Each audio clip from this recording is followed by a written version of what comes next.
은정은 서류를 다시 자세히 봤습니다.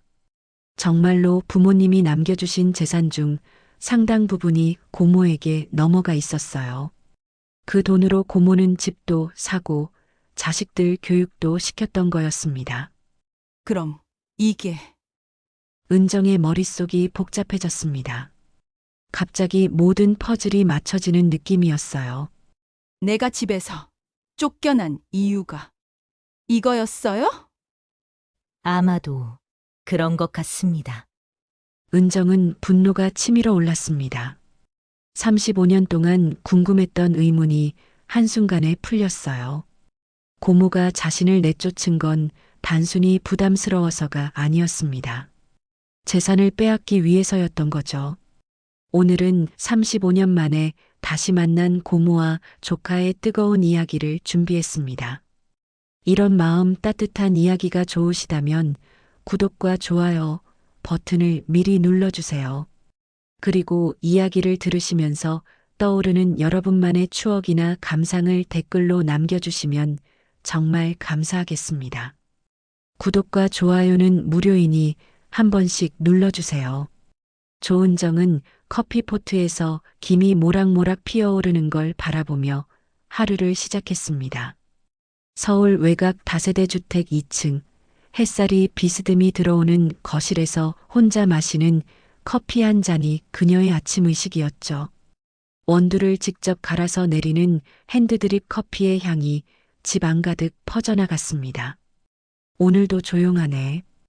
은정은 중얼거리며 창문을 열었습니다. 봄바람이 살며시 얼굴을 스쳤어요. 아래층에서 들려오는 텔레비전 소리가 희미하게 올라왔습니다. 몇 달 전까지만 해도 1층은 비어 있었는데 새로 들어온 젊은 부부가 아침 뉴스를 보고 있나 봅니다. 발소리, 설거지하는 소리, 때로는 웃음소리까지. 그런 일상의 소음들이 은정에게는 오히려 위안이 되었어요. 50이 넘어 조기 은퇴를 선택한 건 주변에서 모두 말렸던 모험이었습니다. 하지만 후회하지 않았어요. 20대부터 인테리어 디자이너로 악착같이 일한 덕분에 이 집도 마련할 수 있었고 지금은 여유롭게 하루하루를 보낼 수 있으니까요. 새벽부터 밤늦게까지 현장을 뛰어다니던 시절이 마치 다른 사람의 인생 같았습니다. 거실을 둘러보니 깔끔하게 정리된 공간이 마음에 들었습니다. 직접 디자인한 화이트톤 가구들과 따뜻한 우드 소재가 조화를 이루고 있었어요. 벽면에는 지난 30년간 작업한 프로젝트들의 사진이 액자에 담겨 걸려 있었죠. 고급 아파트부터 작은 카페까지 각각의 공간에 담긴 이야기들이 은정의 인생과 함께 흘러왔습니다. 하지만 이 평온한 일상 속에서도 가끔 마음 한구석이 시렸습니다. 특히 혼자 있는 시간이 길어질 때마다 오래된 기억들이 불쑥 올라왔어요. 아무리 성공적인 인생을 살아왔다고 해도 어린 시절의 상처는 쉽게 아물지 않더군요. 엄마, 아빠. 은정은 식탁 위에 놓인 작은 액자를 바라봤습니다. 흑백 사진 속 부모님은 여전히 젊은 모습으로 미소 짓고 있었어요. 아버지는 온화한 미소를 짓고 어머니는 은정을 품에 안고 있었죠. 10살에 갑자기 세상을 떠나신 두 분. 교통사고라는 예상치 못한 이별이었습니다. 그 이후의 삶은 정말 혹독했어요. 고모 집에서 얹혀 살던 시절이 선명하게 떠올랐습니다. 처음엔 친척이니까 당연히 돌봐줄 거라 생각했는데 현실은 달랐어요. 고모는 언제나 눈치를 주었고 은정이 밥을 먹을 때마다 한숨을 쉬었죠. 밥값도 못하는 년이라는 말을 대놓고 하지는 않았지만 표정과 말투로 충분히 알 수 있었습니다. 고모네 집에서의 5년은 전쟁 같았어요. 사촌들은 은정을 못마땅해 했고 고모부는 아예 없는 사람 취급했죠. 밤마다 이불을 뒤집어 쓰고 울던 기억이 생생했습니다. 부모님이 그리웠고 따뜻한 집이 그리웠어요. 결국 15세 생일을 며칠 앞둔 어느 날 고모가 차갑게 말했습니다. 이제 네 나이도 있고 하니까 내 앞가림은 내가 해. 더 이상 짐 덩어리로 있을 생각 말고. 그날 밤 겨울비가 내리는 추운 날이었어요. 은정은 작은 가방 하나에 옷 몇 벌을 챙겨서 집을 나왔습니다. 갈 곳이 없어서 지하철역에서 밤을 샜죠. 신문지를 덮고 벤치에 누워 있는데 추위보다 마음이 더 아팠습니다. 그때 참 많이 울었는데 다음 날부터 은정의 진짜 인생이 시작됐어요. 낮에는 식당에서 설거지를 하고 밤에는 편의점에서 알바를 했습니다. 고시원에서 살면서 검정고시를 준비했죠. 정식 학력도 없이 대학까지 가야겠다는 생각이 간절했어요. 그래야 고모를 비롯한 모든 사람들에게 증명할 수 있을 것 같았거든요. 공부하는 게 쉽지 않았습니다. 몸은 피곤하고 돈은 항상 부족했어요. 하지만 포기하지 않았습니다. 부모님이 살아계셨다면 분명히 공부하라고 하셨을 테니까요. 그 생각 하나로 버텼습니다. 대학에 합격했을 때의 기쁨은 지금도 잊을 수 없어요. 장학금까지 받게 되어서 등록금 걱정도 덜었죠. 디자인과에 진학한 건 어릴 때부터 그림 그리는 걸 좋아했기 때문이었습니다. 부모님이 늘 우리 은정이는 예술가가 될 거야라고 말씀하셨던 기억도 있었고요. 휴대폰이 울렸습니다. 부동산 관리소에서 걸려온 전화였어요.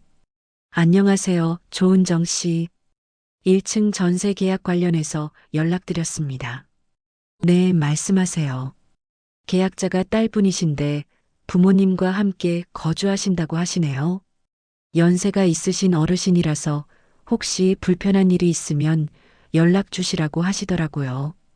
다음 주 화요일에 입주 예정이십니다. 아, 그렇군요. 알겠습니다. 전화를 끊고 나니 조금 설렜습니다. 몇 달간 비어있던 아래층에 사람들이 들어오면 집이 더 활기차질 것 같았어요. 특히 연세 있는 부모님과 함께 사신다니 효심이 깊은 자녀분인 모양이었습니다.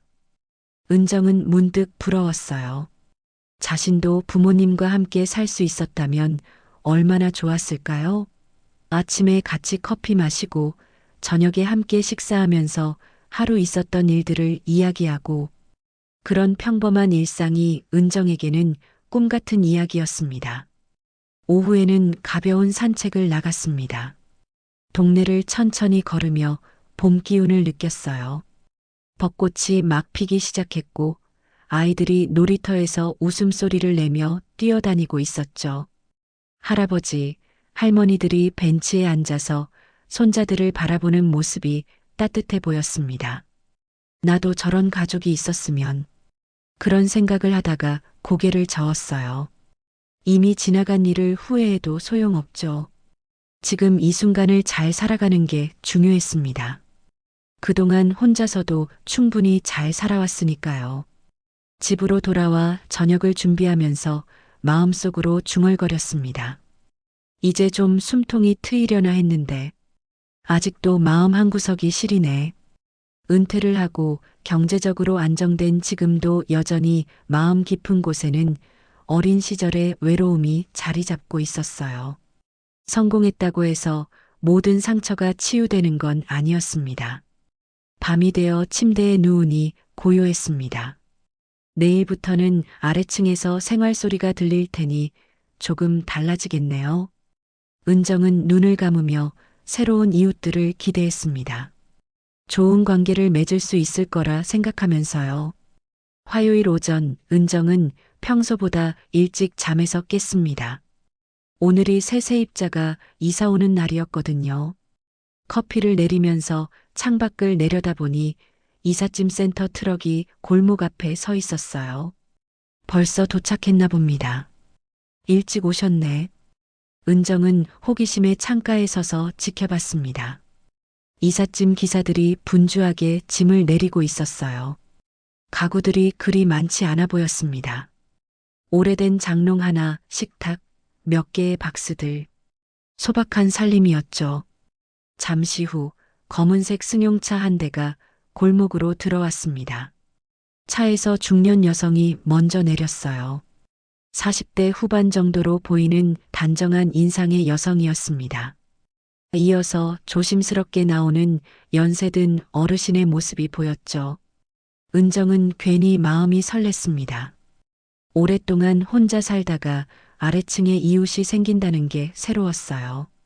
특히 연세 있는 어르신이 계시니 집안이 더 따뜻해질 것 같았습니다. 몇 시간 후 이삿짐 정리가 어느 정도 끝났는지 트럭이 떠났습니다. 은정은 마음속으로 인사라도 드려야겠다고 생각했어요. 이웃 간의 예의이기도 하고 연세든 어르신께 안부라도 여쭤보고 싶었거든요. 점심시간이 되어 은정은 1층으로 내려갔습니다. 현관문 앞에서 잠시 망설였어요. 갑자기 찾아가면 부담스러워 하실까봐 걱정됐거든요. 하지만 같은 집에 사는 이웃인데 인사 정도는 나눠야겠다는 생각이 들었습니다. 안녕하세요? 은정이 조심스럽게 문을 두드렸습니다. 안에서 발소리가 들렸고 곧 문이 열렸어요. 아까 봤던 중년 여성이 나타났습니다. 아, 안녕하세요. 저는 2층에 사는 조은정이라고 합니다. 이사 오신다고 해서 인사드리러 왔어요. 아, 그러시군요. 저는 정미경이고요.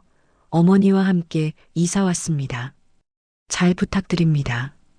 미경은 정중하게 인사했습니다. 차분하고 예의 바른 모습이었어요. 그런데 왠지 표정이 조금 어두워 보였습니다. 뭔가 걱정거리가 있는 것 같았어요. 혹시 불편한 점이 있으시면 언제든 말씀해 주세요. 그리고 어르신께도 안부 인사드리고 싶은데. 아, 어머니는 지금 좀 피곤해 하셔서 쉬고 계세요.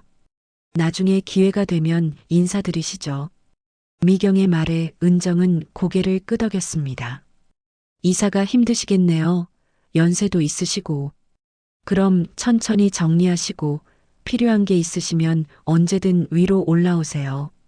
감사합니다. 은정은 2층으로 올라가면서 기분이 좋았어요. 미경이 예의 바르고 점잖은 분 같아서 좋은 이웃이 될 것 같았습니다. 어르신도 분명 좋은 분이실 거예요. 다음 날 오후 은정은 집 앞 화단에 물을 주고 있었습니다. 봄꽃들이 예쁘게 피어나고 있어서 매일 정성스럽게 돌보고 있었어요. 그때 1층 문이 열리는 소리가 들렸습니다. 어머니, 조심히 나오세요. 미경의 목소리였어요. 은정은 자연스럽게 고개를 돌렸습니다.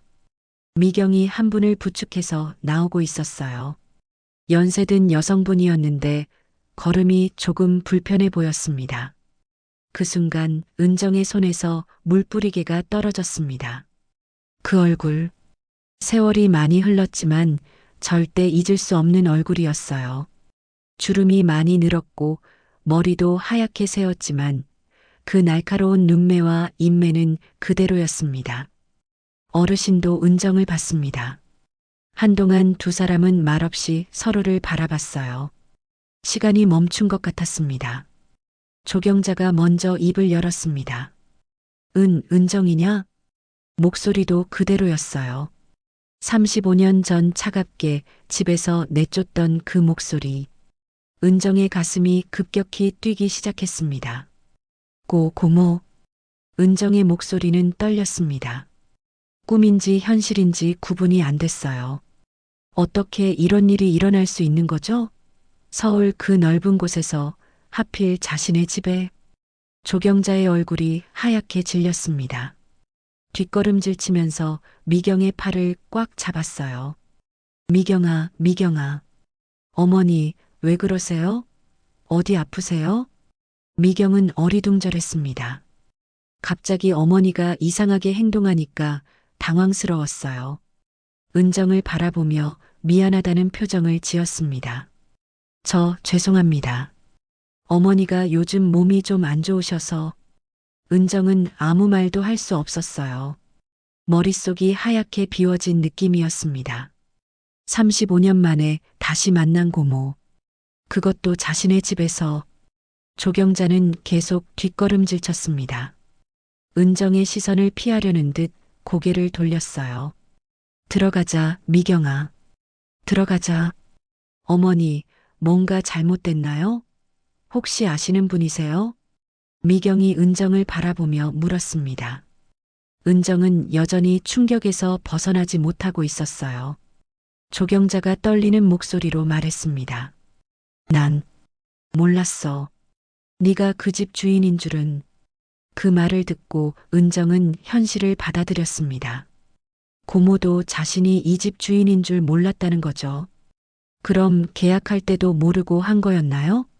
어머니, 혹시 이분을 아세요? 미경은 점점 더 혼란스러워했습니다. 어머니가 왜 이렇게 당황하는지 이해할 수 없었어요. 은정이 겨우 입을 열었습니다. 저는 조은정입니다. 조은정. 미경이 이름을 되뇌었어요. 어디서 들어본 것 같은 이름이었습니다. 그런데 왜 어머니가 이렇게 놀라는 걸까요? 조경자는 미경의 팔을 잡아 끌었습니다. 들어가자. 빨리 들어가자. 어머니, 뭔가 설명을 해주세요. 이분이 누구시길래. 하지만 조경자는 대답하지 않았어요. 그저 빨리 집 안으로 들어가려고만 했습니다. 마치 도망치려는 것처럼. 은정은 그 모습을 바라보며 복잡한 감정이 밀려왔습니다. 분노, 당황, 슬픔, 그리고 묘한 안도감까지. 35년 동안 궁금했던 고모의 안부를 이렇게 알게 될 줄은 몰랐어요. 문이 닫히고 나서도 은정은 한동안 그 자리에 서 있었습니다. 떨어진 물뿌리개도 줍지 못한 채로요. 평온했던 일상이 한순간에 뒤바뀌어 버렸습니다. 이제 어떻게 될까요? 고모와 같은 집에서 살아야 한다는 게 현실적으로 가능할까요? 35년 전의 상처가 시작했습니다. 은정은 깊은 한숨을 쉬며 2층으로 올라갔습니다. 오늘부터 모든 게 달라질 것 같았어요. 그날 밤 은정은 잠을 이룰 수 없었습니다. 침대에 누워 천장을 바라보며 온갖 생각이 머릿속을 맴돌았어요. 35년 만에 다시 만난 고모. 그것도 하필 자신의 집에서 세입자로 말입니다. 새벽까지 뒤척이다가 겨우 잠들었는데 아침에 눈을 뜨니 어제 일이 꿈이었으면 좋겠다는 생각이 들었어요. 하지만 아래층에서 들려오는 움직임 소리가 현실을 알려주었습니다. 커피를 내리면서 은정은 마음을 다잡았습니다. 어떻게 대처해야 할지 밤새 고민했거든요. 감정적으로 행동하면 안 된다고 생각했어요. 이미 계약이 끝난 상황이고 법적으로 문제없이 처리해야 했습니다. 오전 10시쯤 현관벨이 울렸습니다. 인터폰 화면을 보니 미경이 서 있었어요.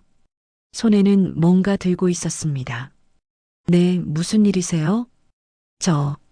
어제 일로 죄송합니다. 잠깐 올라가서 말씀드려도 될까요? 은정은 잠시 망설였지만 문을 열어주었습니다. 미경이 조심스럽게 올라왔어요. 얼굴이 많이 상기되어 있었습니다.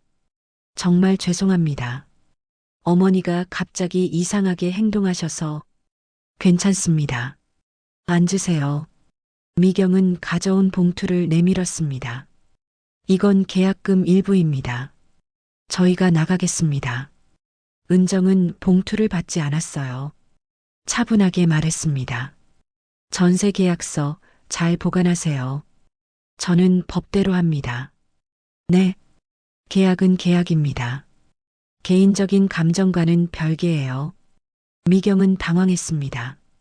어머니가 그렇게 당황하시는 걸 보면 분명 무슨 사연이 있을 텐데 집주인이 이렇게 담담하게 나오니까 오히려 더 미안했어요.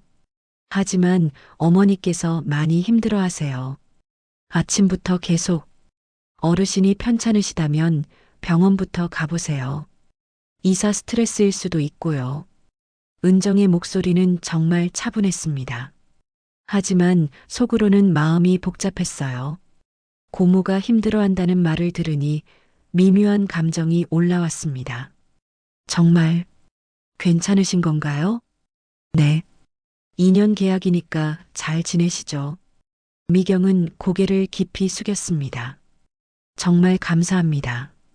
그리고 죄송합니다. 미경이 내려간 후 은정은 창가에 서서 아래를 내려다봤습니다. 1층 마당에서 미경이 고모와 대화하는 모습이 보였어요. 고모는 고개를 떨구고 있었고 미경은 뭔가 설득하는 것 같았습니다. 점심시간이 되자 아래층이 조용해졌어요. 미경은 출근했는지 나간 것 같았고 고모 혼자 남아있는 것 같았습니다. 은정은 샐러드를 만들어 먹으면서 귀를 기울였어요. 갑자기 아래층에서 소리가 들렸습니다. 세상에, 내가 그의 집에서 살 줄이야. 고모의 목소리였어요. 벽이 얇아서 중얼거리는 소리까지 들렸습니다. 죽고 싶다 진짜. 어떻게 이런 일이. 은정의 손에서 포크가 멈췄습니다. 고모도 이 상황을 힘들어하고 있다는 걸 알 수 있었어요. 그런데 왜인지 마음이 아팠습니다. 분노보다는 복잡한 감정이 들었어요. 오후에 은정은 과거를 떠올렸습니다. 정확히 35년 전 12월의 어느 추운 밤이었어요. 고모가 차갑게 말했죠. 이제 네 나이도 있고 하니까 내 앞가림은 내가 해. 그날 밤 짐을 싸서 나온 은정. 갈 곳이 없어서 지하철역에서 밤을 샜던 기억이 생생했습니다. 신문지를 덮고 벤치에 누워 있는데 추위보다 마음이 더 아팠어요. 왜 나만 이렇게 살아야 하지? 15살 은정은 그날 밤 정말 많이 울었습니다. 부모님이 그리웠고 따뜻한 집이 그리웠어요. 하지만 아무도 도와주지 않았죠. 그 이후의 삶은 정말 힘들었어요. 낮에는 일하고 밤에는 공부하면서 버텼습니다. 때로는 끼니를 거르기도 했고 겨울에 난방비를 아끼려고 떨면서 잠들기도 했어요. 하지만 포기하지 않았습니다. 언젠가는 성공해서 고모를 포함한 모든 사람들에게 증명하고 싶었거든요. 짐 덩어리라고 했던 그 말을 되돌려주고 싶었어요. 그리고 지금 정말로 성공했습니다. 자신의 집도 마련했고 경제적으로도 안정됐어요. 그런데 고모가 자신의 집에 세입자로 들어와 살고 있습니다. 이게 벌일까? 아니면 기회일까? 은정은 자신에게 물어봤습니다. 복수할 기회일 수도 있고 아니면 운명이 준 화해의 기회일 수도 있었어요. 아직은 확신할 수 없었습니다. 저녁 무렵 미경이 돌아왔습니다. 아래층에서 고모와 대화하는 소리가 들렸어요. 어머니, 오늘 어떠셨어요? 그냥 있었다. 뭔가 말씀해 주세요. 그분과 어떤 사이세요? 한동안 조용했습니다. 그러다가 고모의 목소리가 들렸어요. 옛날에 좀 못되게 굴었던 사람이야. 못되게 굴었다고요? 내가 잘못했어. 고모의 목소리가 떨렸습니다. 은정은 귀를 기울였어요. 그의 부모가 죽었을 때 내가 맡아서 키웠거든. 그런데요? 못되게 굴었어.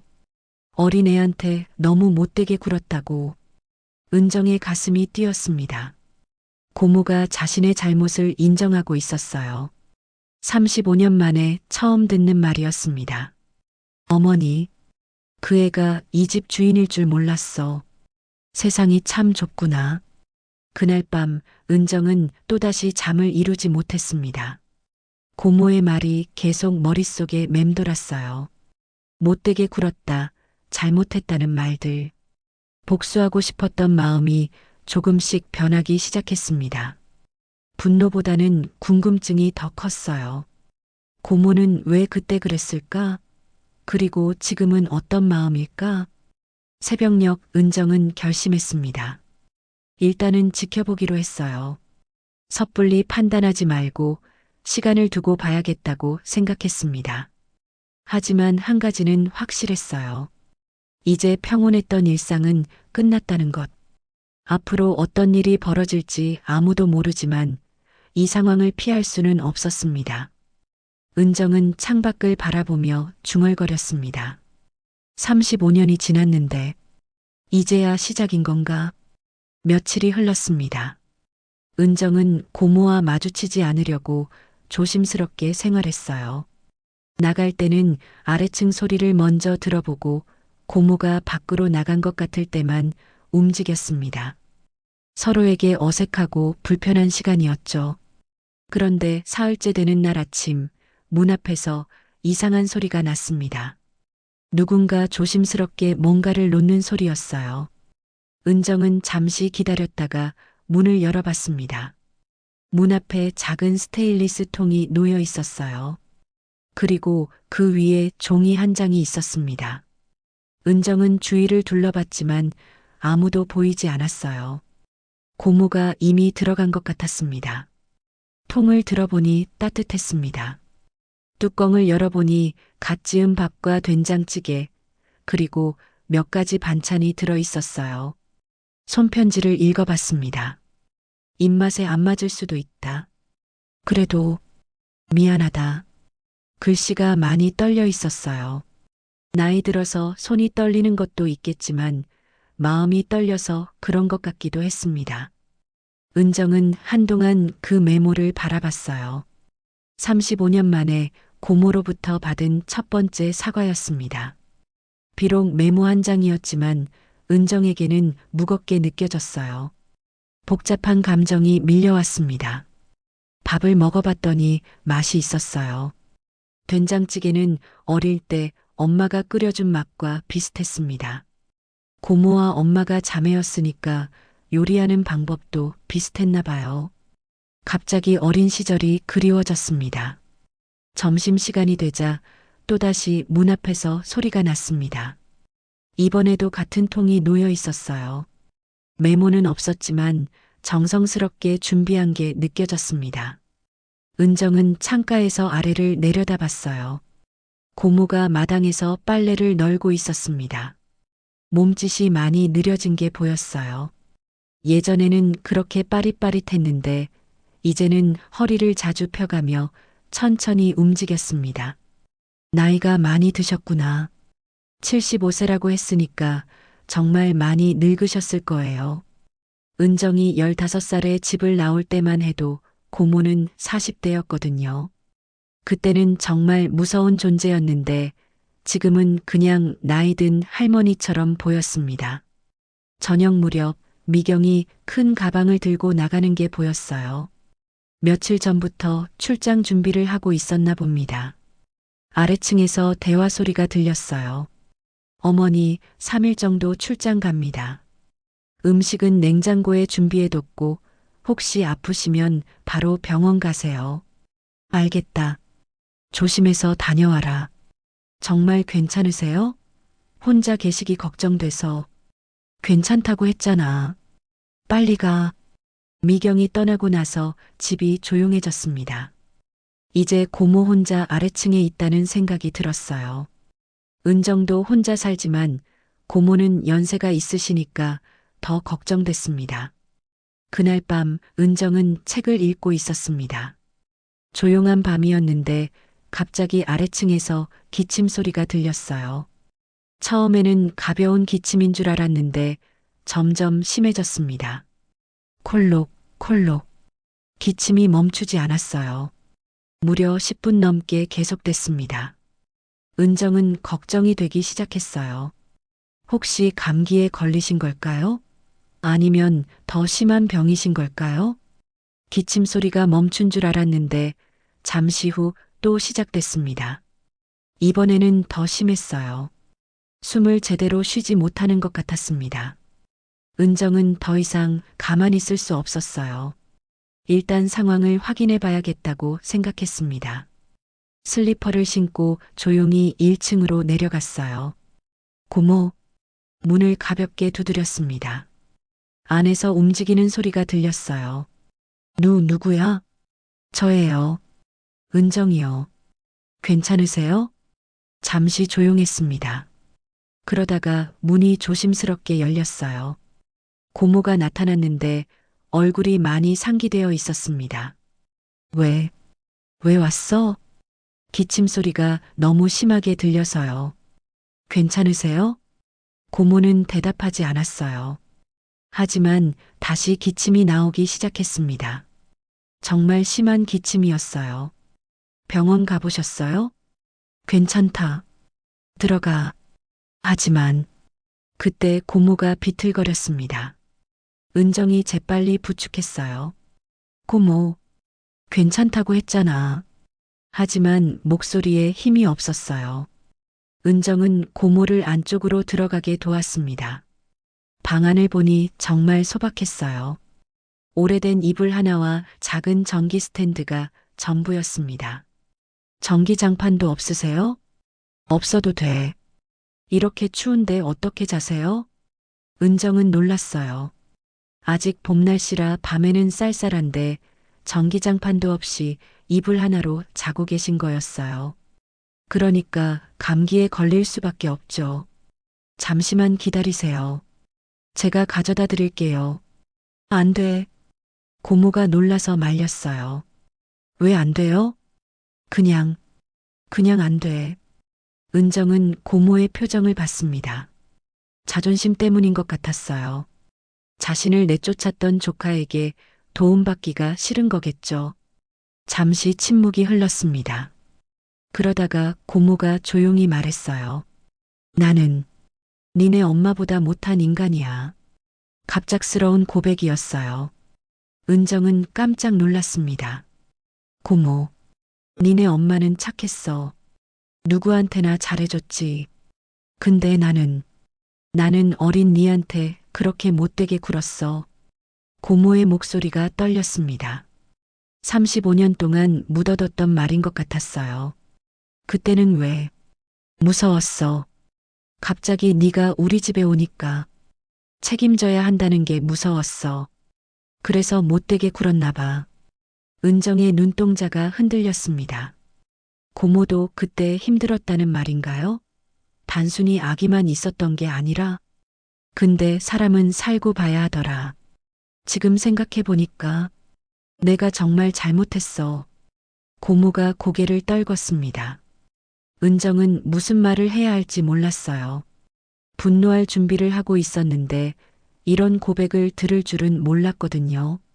이제 와서 미안하다고 해봤자 소용없겠지만 정말 미안하다. 고모의 마지막 말에 은정의 마음이 크게 흔들렸습니다. 35년 동안 듣고 싶었던 사과였어요. 그런데 막상 들으니까 복잡한 감정이 들었습니다. 분노, 안도감, 슬픔, 그리고 묘한 연민까지 모든 감정이 한꺼번에 밀려왔어요.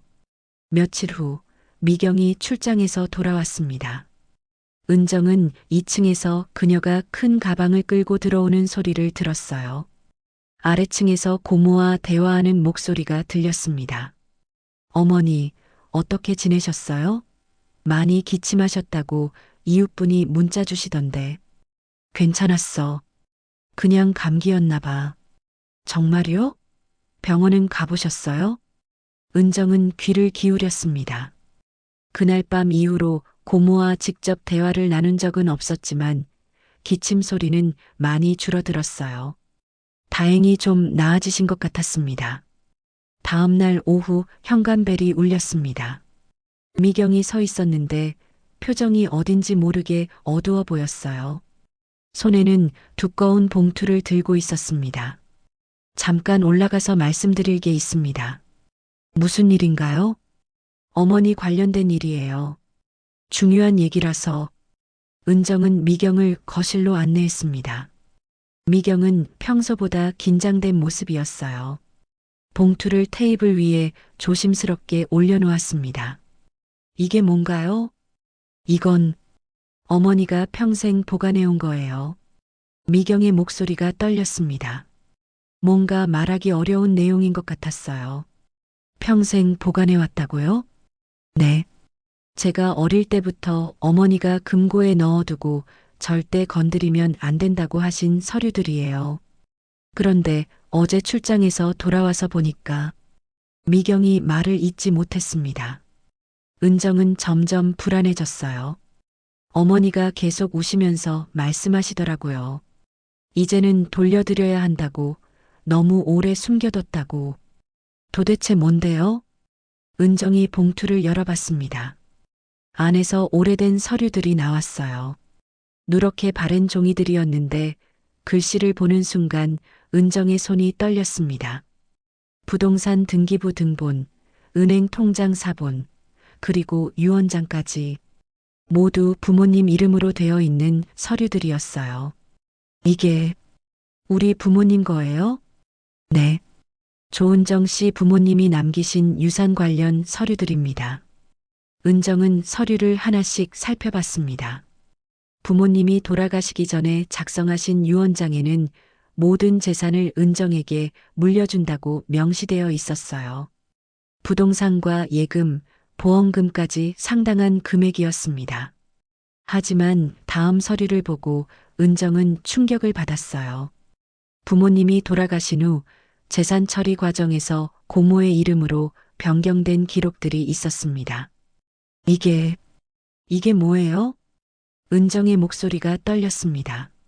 서류를 보니 부모님의 부동산 일부와 예금 상당 부분이 고모 명의로 변경되어 있었어요. 미경이 고개를 숙였습니다. 어머니가 은정 씨가 미성년자라는 이유로 후견인 자격으로 재산을 관리하다가 뭐요?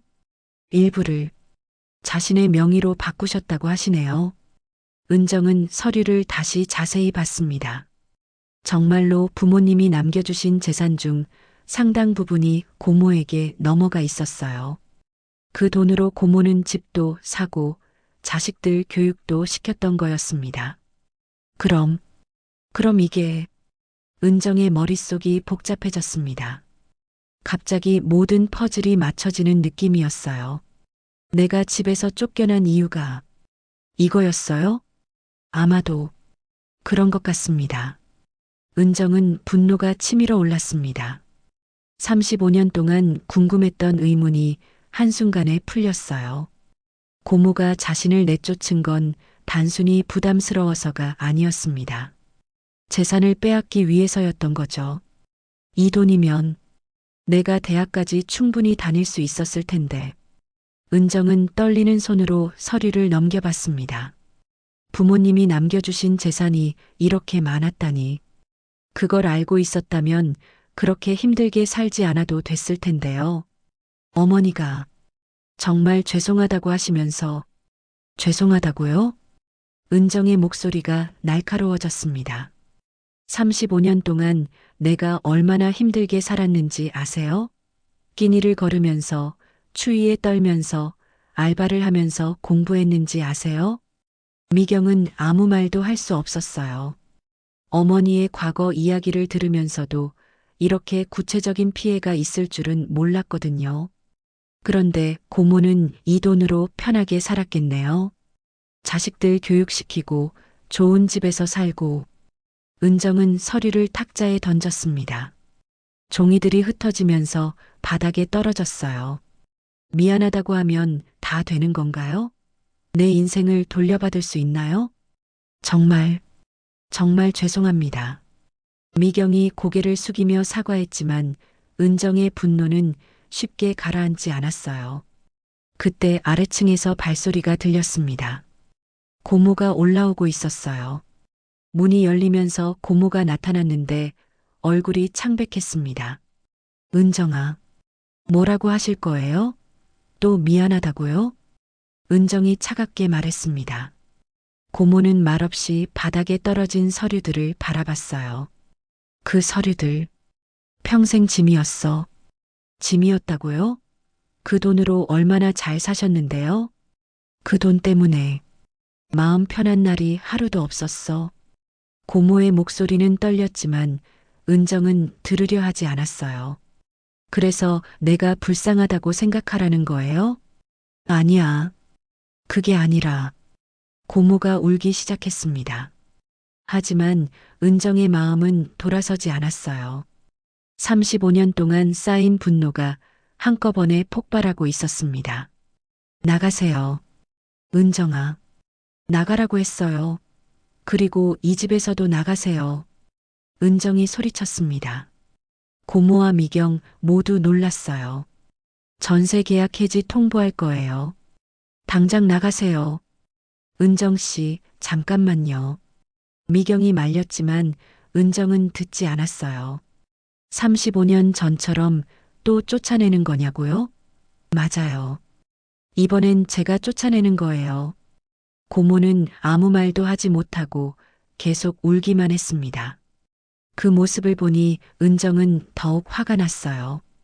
우는 것도 그때처럼이네요. 그렇게 울면서도 내 재산은 챙기셨잖아요. 결국 고모와 미경은 고개를 숙이고 내려갔습니다. 은정은 혼자 남아서 흩어진 서류들을 바라봤어요. 모든 진실이 드러났지만 마음이 후련하지 않았습니다. 오히려 더 복잡하고 아팠어요.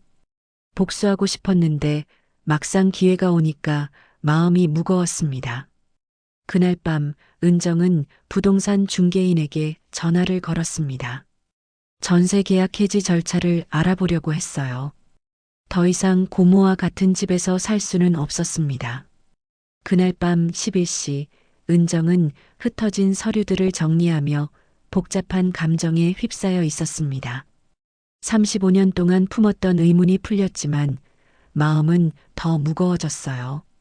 부동산 중개인에게 문의한 전세 계약 해지도 쉽지 않다는 답변만 들었거든요. 그때 갑자기 아래층에서 발소리가 들렸습니다. 누군가 계단을 올라오고 있었어요.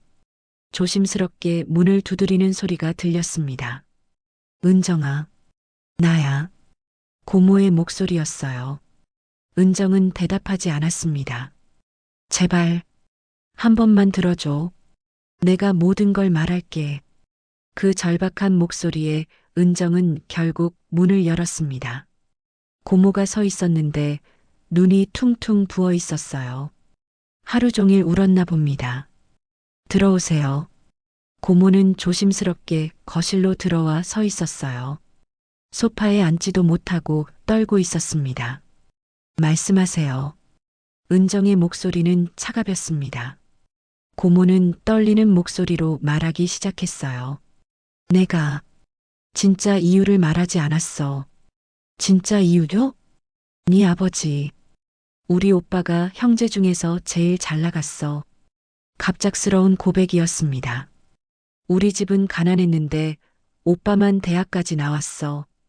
부모님이 그 아들만 편애하셨지. 고모의 목소리가 점점 떨렸습니다. 오빠는 좋은 직장, 예쁜 아내, 좋은 집, 모든 걸 다 가졌어. 우리는 여전히 가난하게 살고 있는데. 그래서요? 질투가 났어. 왜 오빠만 그렇게 잘 사냐고. 은정은 놀라서 고모를 바라봤어요. 특히 니네 가족을 보면 정말 화가 났어. 너무 행복해 보였거든. 그런데 갑자기 오빠가 죽었어. 그때 나는 안도감이 들었어. 안도감이요?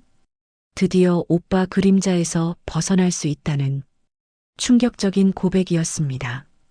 은정은 할 말을 잃었어요. 하지만 네가 우리 집에 오니까 더 무서웠어. 네 얼굴이 오빠를 너무 닮았거든. 고모의 눈에서 눈물이 흘러내렸습니다. 네가 웃을 때마다 오빠가 생각났어. 그리고 무서웠어. 네가 커서 오빠처럼 될까봐. 그래서 그래. 그래서 네를 쫓아냈어. 네가 없으면 비교당할 일도 없고 오빠 재산도 내 맘대로 쓸 수 있을 거라고 생각했어. 은정의 온몸이 떨렸습니다. 이런 이유일 줄은 꿈에도 몰랐어요. 하지만 그 이후로 단 하루도 편한 날이 없었어. 그 돈을 쓸 때마다 네 얼굴이 떠올랐어. 고모가 울먹이며 계속했습니다. 애들 대학 보낼 때도 집 살 때도 항상 죄책감이 들었어. 이 모든 게 네 것인데. 은정은 복잡한 감정이 밀려왔어요. 분노와 동시에 묘한 연민까지. 그래서 평생 그 서류들을 버리지 못했어. 언젠가는 돌려줘야 한다고. 그럼 왜 진작 찾아오지 않았어요? 무서웠어. 네가 날 용서하지 않을 게 뻔했으니까. 고모는 갑자기 무릎을 꿇었습니다. 일어나세요. 은정이 놀라서 말렸지만 고모는 고개를 숙였어요. 오빠가 모든 걸 다 가진 채 죽어서 조카까지 그렇게 잘 될까봐 무서웠어. 그래서 그랬어. 고모의 마지막 고백에 은정의 마음이 크게 흔들렸습니다. 처음으로 고모를 단순히 악한 사람이 아닌 질투와 열등감에 사로잡힌 인간으로 보게 됐어요. 고모도 힘드셨구나. 그 말이 저절로 나왔습니다. 고모는 깜짝 놀라며 은정을 바라봤어요. 은정아. 하지만 그렇다고 해서 제가 겪은 고생이 없어지는 건 아니에요. 은정의 목소리는 여전히 단호했습니다. 나도 알아. 용서받을 자격 없다는 거. 그래도 한 번만. 용서요? 은정이 중얼거렸습니다. 그건 내가 할 수 있을까? 35년 동안 품어왔던 분노와 원망. 하지만 이제 그 진실을 알고 나니 더 복잡해졌어요. 고모도 피해자였을까요? 아니면 여전히 가해자일까요? 은정은 깊은 한숨을 쉬었습니다. 용서라는 게 이렇게 어려운 일인 줄 몰랐어요. 아니, 나부터 살아야겠어. 그 말에 고모가 고개를 들었습니다. 은정아, 그 말이. 일단 일어나세요. 무릎 꿇고 있으면 안 돼요. 은정이 고모를 일으켜 세웠습니다. 하지만 여전히 마음속은 복잡했어요. 용서하는 건 시간이 필요해요. 그래도 기회를 줄 거니? 고모의 목소리에 희망이 섞였습니다. 모르겠어요. 정말 모르겠어요. 은정은 솔직하게 말했습니다. 35년 만에 듣는 진실이 너무 충격적이었거든요. 고모는 고개를 끄덕이며 문을 향해 걸어갔습니다. 고마워. 들어줘서 고마워. 문이 닫히고 나서 은정은 혼자 남았습니다. 마음속에서는 여전히 갈등이 계속되고 있었어요. 분노할 권리가 자신에게 있지만 동시에 고모의 아픔도 이해가 됐습니다. 질투와 열등감이 한 사람을 어떻게 변하게 만드는지 알 수 있었어요. 이제 어떻게 해야 하지? 은정은 창밖을 바라보며 중얼거렸습니다. 복수인가 용서인가? 아직 답을 찾지 못했어요. 하지만 한 가지는 확실했습니다. 더 이상 과거에 매여 살고 싶지 않다는 것. 이제는 자신만의 길을 찾아야 할 때였어요. 며칠이 흘렀습니다. 고모와의 그 밤 이후로 두 사람은 서로 마주치지 않으려고 조심스럽게 지냈어요. 은정은 여전히 마음의 정리가 되지 않았고 고모는 더 이상 문 앞에 밥을 놓지도 않았습니다. 그런 어느 날 오후 정장을 입은 중년 남성이 찾아왔습니다. 안녕하세요. 이 일대 부동산을 전문으로 하는 김 부장이라고 합니다. 무슨 일이세요? 이 동네가 곧 재개발 예정지로 지정될 예정입니다. 미리 매입하고 싶어서 찾아왔어요. 은정은 놀랐어요. 재개발 이야기는 처음 듣는 얘기였거든요. 얼마나 주실 생각이세요? 시세보다 20% 높게 드리겠습니다. 현금으로 바로 거래 가능하고요. 상당한 금액이었어요. 은정은 잠시 생각에 잠겼습니다. 바로 답변 드리기는 어렵고요. 시간을 좀 주세요. 물론입니다. 다만 너무 늦으시면 가격이 달라질 수 있어요. 일주일 정도만 기다려드리겠습니다. 부동산 업자가 떠나고 나서 은정은 복잡한 심정이 됐어요. 이 집을 팔면 모든 것이 깨끗하게 정리될 것 같았습니다. 고모와의 인연도, 과거의 아픈 기억도 모두. 하지만 이 집은 단순한 건물이 아니었어요. 자신이 혼자 힘으로 마련한 첫 번째 집이자 성공의 상징이었습니다. 15살에 쫓겨난 후 35년 만에 얻은 안식처였죠. 저녁 무렵 아래층에서 움직이는 소리가 많이 들렸습니다. 뭔가 정리하는 소리였어요. 은정은 창가에 서서 내려다봤습니다. 미경이 큰 박스들을 집 밖으로 내놓고 있었어요. 짐을 싸고 있나? 은정의 가슴이 묘하게 답답해졌습니다. 고모가 정말 떠날 준비를 하고 있는 건가요? 다음 날 아침 현관벨이 울렸습니다. 미경이 서 있었는데 표정이 어두웠어요. 잠깐 말씀드릴 게 있습니다. 무슨 일인가요? 어머니가 이사 가시겠다고 하세요. 이사요? 네. 더 이상 민폐 끼치기 싫다고 다른 곳을 알아보겠다고 하시네요. 은정은 복잡한 감정이 들었어요. 원했던 일이었는데 막상 현실이 되니까 마음이 편하지 않았습니다. 전세 보증금은 어떻게 하실 건가요? 그건 손해보더라도 급하게 나가겠다고 하세요. 어머니가 마음을 정하시면 돌리기 어려워서.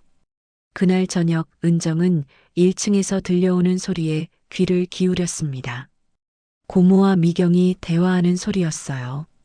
어머니, 정말 나가실 거예요? 그래야지.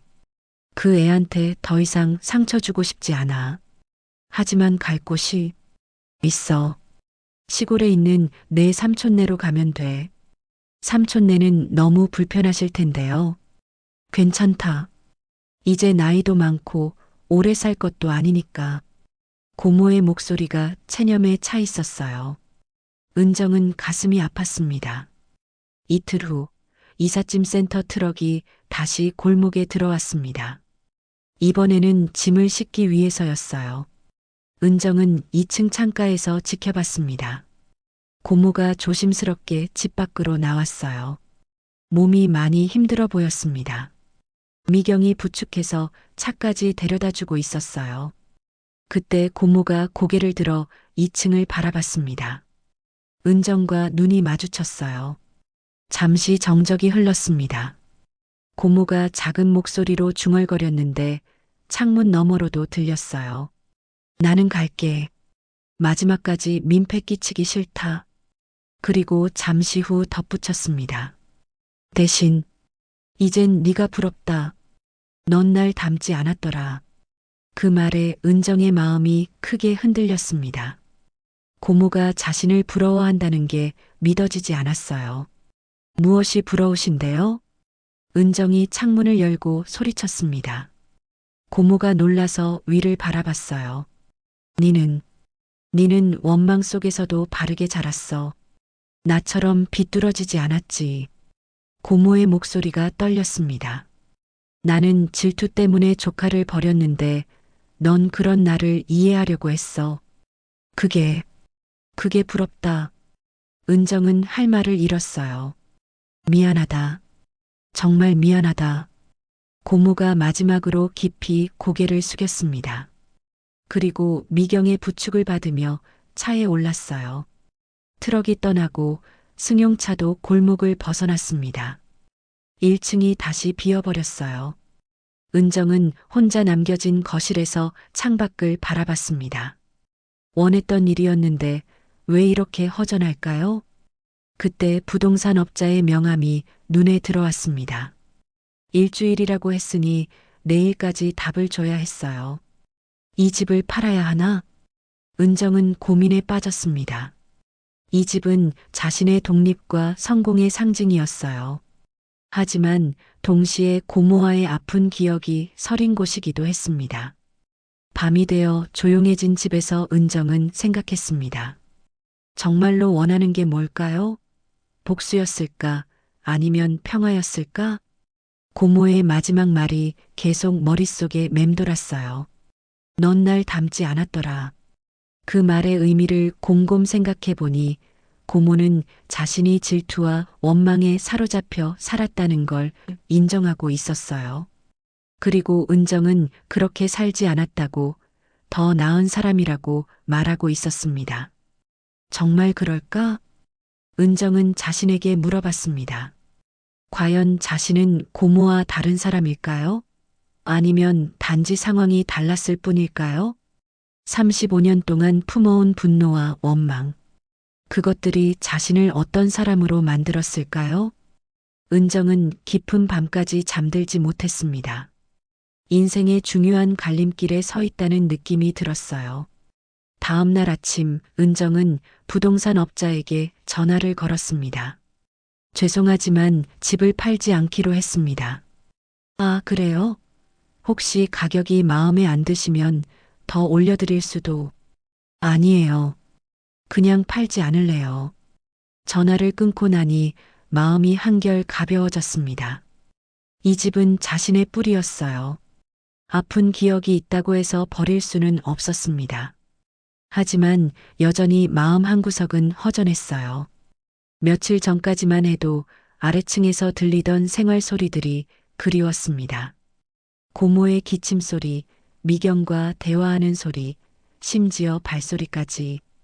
혼자 사는 게 편하다고 생각했는데 은정은 중얼거렸습니다. 정작 혼자가 되고 나니까 외로웠어요. 점심을 먹으면서 문득 고모의 마지막 말이 떠올랐습니다. 넌 날 닮지 않았더라. 정말 그럴까요? 자신은 고모와 다른 사람일까요? 35년 동안 원망과 분노에 사로잡혀 살았던 건 사실이었어요. 성공했다고 해서 그 감정들이 사라진 건 아니었습니다. 오히려 더 깊숙이 자리 잡았죠. 하지만 고모를 만나면서 깨달은 게 있었어요. 원망과 분노는 결국 자신을 갉아먹는다는 것. 고모가 35년 동안 죄책감에 시달렸듯이 자신도 원망에 시달려왔던 거였습니다. 이제 그만 놓아야겠어. 은정은 결심했습니다. 과거에 매여 살기에는 인생이 너무 소중했어요. 오후에 미경에게 전화를 걸었습니다. 안녕하세요. 은정입니다. 아, 안녕하세요.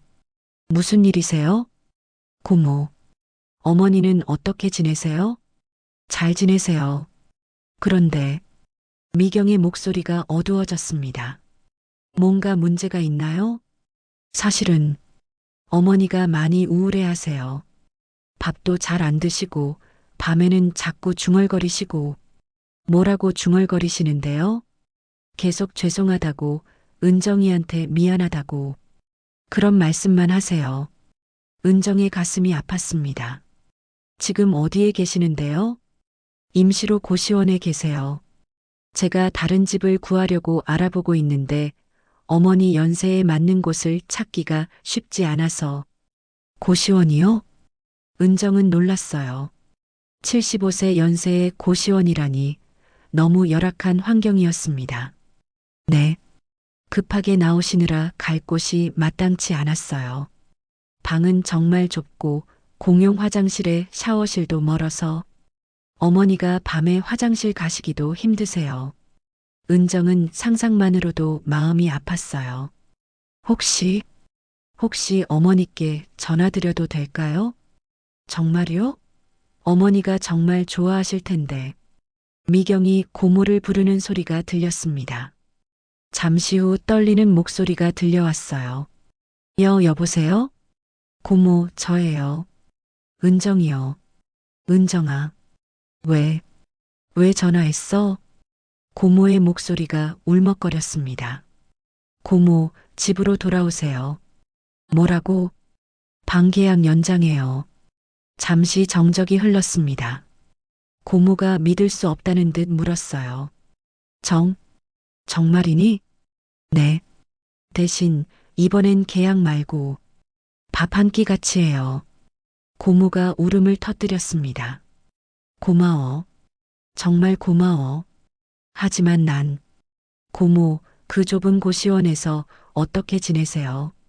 빨리 돌아오세요. 은정아, 내가 정말 돌아가도 돼? 당연하죠. 여기가 고모 집이에요. 3일 후 이삿짐 트럭이 다시 골목에 들어왔습니다. 이번에는 고모를 데려오기 위해서였어요. 은정은 1층 문 앞에서 기다리고 있었습니다. 미경의 부축을 받으며 고모가 내렸어요. 고시원에서 며칠 지냈을 뿐인데 더 야위어 보였습니다. 얼굴도 많이 상기되어 있었어요. 고모, 은정아. 두 사람은 잠시 서로를 바라봤어요. 35년 만에 처음으로 원망이 아닌 다른 감정으로 마주본 순간이었습니다. 들어가세요. 추워요. 은정이 먼저 말했습니다. 고모는 눈물을 흘리며 고개를 끄덕였어요. 미경도 눈물을 글썽였습니다. 저녁 시간 은정은 된장찌개를 끓였습니다. 어머니가 해주셨던 방식 그대로요. 그리고 1층으로 내려가서 고모를 불렀어요. 고모, 저녁 드시러 올라오세요. 내가 올라가도 돼? 당연하죠. 같은 집에 사는데. 고모는 조심스럽게 2층으로 올라왔습니다. 식탁에 마주 앉은 두 사람. 35년 만에 첫 식사였어요. 맛있네. 고모가 조심스럽게 말했습니다. 엄마 방식대로 끓였어요. 그래서 익숙한 맛이구나. 네 엄마가 된장찌개를 참 잘 끓였지. 두 사람은 조용히 식사를 했습니다. 어색하지만 따뜻한 시간이었어요. 고모. 응? 저도 미안해요. 고모가 깜짝 놀랐습니다. 네가 왜 미안해? 35년 동안 원망만 했어요. 고모가 왜 그랬는지 이해하려고 하지 않았어요. 당연한 거야. 내가 잘못했는데. 아니에요. 사람은 누구나 약하잖아요. 질투도 하고 실수도 하고. 은정은 진심으로 말했습니다. 저도 만약 그런 상황이었다면 비슷하게 행동했을지도 몰라요. 고모의 눈에서 눈물이 흘러내렸습니다. 고마워. 이렇게 말해줘서 고마워. 고모도 힘드셨을 거예요. 35년 동안 죄책감을 안고 사는 게 얼마나 괴로웠을까요? 맞아. 정말 괴로웠어. 특히 네 생각이 날 때마다. 이제 그만해요. 우리 둘 다 너무 오래 아파했어요. 그날 밤 은정은 마음속으로 중얼거렸습니다. 그날 역에서 울던 소녀는 없어. 나는 이제 내 집에서 내가 선택한 인생을 살 거야. 더 이상 과거에 얽매이지 않기로 했어요. 원망도 분노도 모두 내려놓기로 했습니다. 한 달 후 다세대 주택 마당에는 꽃이 활짝 피었습니다. 은정은 2층 창가에서, 고모는 1층 창가에서 따뜻한 햇살을 받으며 각자의 하루를 시작했어요. 좋은 아침이네. 은정이 창문을 열며 중얼거렸습니다. 아래층에서도 고모의 목소리가 들렸어요. 정말 좋은 아침이야. 세상은 바뀌지 않았지만 두 사람의 세계는 완전히 달라졌습니다. 원망 대신 이해가, 분노 대신 용서가 자리 잡았어요. 은정은 커피를 내리며 생각했습니다. 용서는 상대방을 위한 게 아니라 자신을 위한 거였어요. 고모를 용서함으로써 자신도 자유로워졌습니다. 이제 진짜 새로운 시작이야. 봄바람이 창문으로 들어오며 은정의 얼굴을 스쳤습니다. 따뜻하고 부드러운 바람이었어요. 마치 새로운 계절이 시작된다는 걸 알려주는 것 같았습니다.